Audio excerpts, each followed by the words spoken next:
नमस्कार साथियों। तो हम लोग सदगति से संबंधित महत्वपूर्ण प्रश्नों के बारे में चर्चा कर रहे थे। सदगति कहानी मुंशी प्रेमचंद जी ने लिखी है। तो आज इसका जो प्रश्न है, समकालीन दलित विमर्श के परिप्रेक्ष्य में सदगति कहानी का मूल्यांकन कीजिए। 2014-15 में आपका प्रश्न पूछा गया है। तो सर्वप्रथम हम समझ लेते हैं कि समकालीन और विमर्श, इन 2 शब्दों में आपको थोड़ा कठिनाई हो रही होगी। तो समकालीन का अर्थ है जो आज के समय में भी विद्यमान है। जैसे कि पहले भी दलित लोग थे, अभी भी दलित लोग हैं, तो वही कि समकालीन मतलब इस समय में जो विद्यमान है, उससे तात्पर्य है। विमर्श का अर्थ होगा विमर्श का इंग्लिश में कहते हैं डिस्कोर्स, ठीक है? कि जैसे कोई 2 समूह जिनके बीच बराबर स्तर की बातचीत पहले नहीं होती थी, जैसे कि पर अब होने लगी है। जैसे कि पहले दलितों के बारे में बात नहीं किया जाता था, समानता की बात नहीं की जाती थी, किंतु अब होने लगी है, ठीक है? तो इसी प्रकार जैसे स्त्री विमर्श हो गया, ठीक है? दलित विमर्श हो गया, आदिवासी विमर्श, समलैंगिक विमर्श, ठीक है? दिव्यांग विमर्श, ठीक है? तो ये सब विमर्श हो जाएँगे।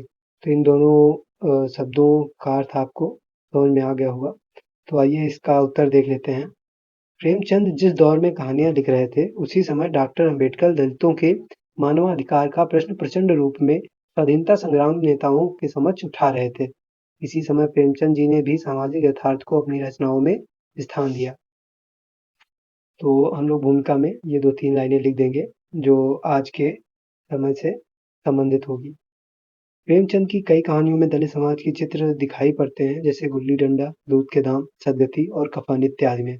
इन सभी कहानियों में दलित समाज के प्रति उनका चिंतन अलग अलग तेवर के साथ उपस्थित है। इन्हीं सभी कहानियों में से एक कहानी सदगति भी है, जिसमें प्रेमचंद जी ने दलितों पर होने वाले शोषण को प्रदर्शित किया है। सदगति कहानी में दलित समस्या के विभिन्न पक्षों जैसे अस्पृश्यता, आर्थिक शोषण और बेगार इत्यादि की भी सघन प्रस्तुति हुई है। सदगति में दिखाया है कि कैसे एक ब्राह्मण परिवार ने चमार का शोषण किया, जिससे कि उसकी मृत्यु हो गई। दुखी की मृत्यु के पश्चात ब्राह्मण परिवार का उसके प्रति संवेदनहीन बना रहना पाठक के भीतर तनाव पैदा करता है। महत्वपूर्ण बात यह है कि इस कहानी के अंत में प्रेमचंद जी ने उस समय उभरती हुई दलित चेतना को भी दिखाया है, जो गोदान में भी सिलिया के माध्यम से दिखती है। ठीक है, तो गोदान उपन्यास है प्रेमचंद जी का।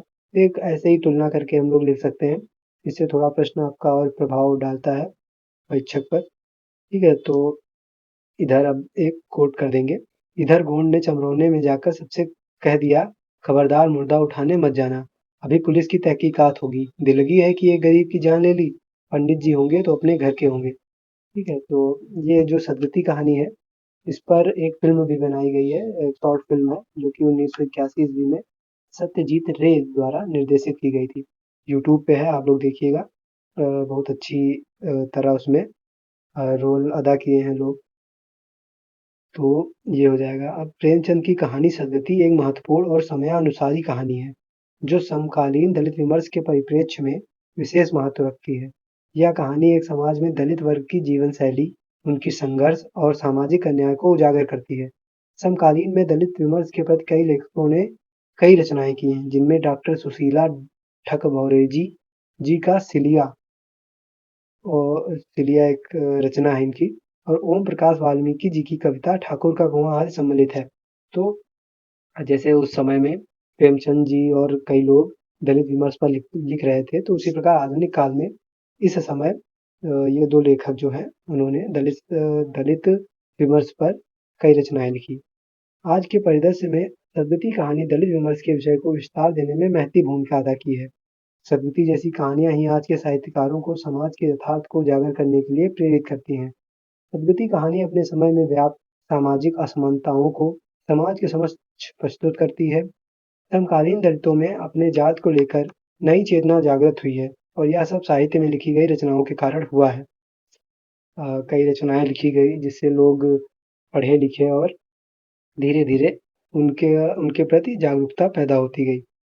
हालांकि आज के समय में लोगों में प्रत्येक विषय को लेकर जागरूकता है, फिर भी कुछ ग्रामीण इलाकों में अभी भी दलितों के प्रति समानता का व्यवहार नहीं होता है। सदगति कहानी अपने समय की असमानता को प्रदर्शित करती है। प्रेमचंद ने अपने समय के परिप्रेक्ष्य में दलित विमर्श को ठोस आधार प्रदान किया। यदि आज साहित्य में दलित विमर्श ओम प्रकाश वाल्मीकि और मोहनदास नैमिष राय जैसे लेखकों के माध्यम से गहरे स्तर पर पहुँचा है, तो इस यात्रा के मूल में प्रेमचंद की भूमिका को नज़रअंदाज नहीं किया जा सकता। तो ये जो अंत में जो लेखक हैं, ये सब इस युग के लेखक हैं जो नई कहानियाँ लिखी गई, ठीक है? 60 के बाद लिखी गई। तो ये आपका प्रश्न कंप्लीट हो जाएगा। तो इसमें हम लोग जैसे अब ये प्रश्न का उत्तर हो गया है, अगला जो ये 3 प्रश्न हैं, अब इसी प्रकार अब आप लोग तो जान ही गए होंगे कैसे प्रश्न का उत्तर लिखेंगे। तो अब जो ये आपके 3 प्रश्न हैं, वो अगले वीडियोज़ में कवर कर दूँगा। धन्यवाद।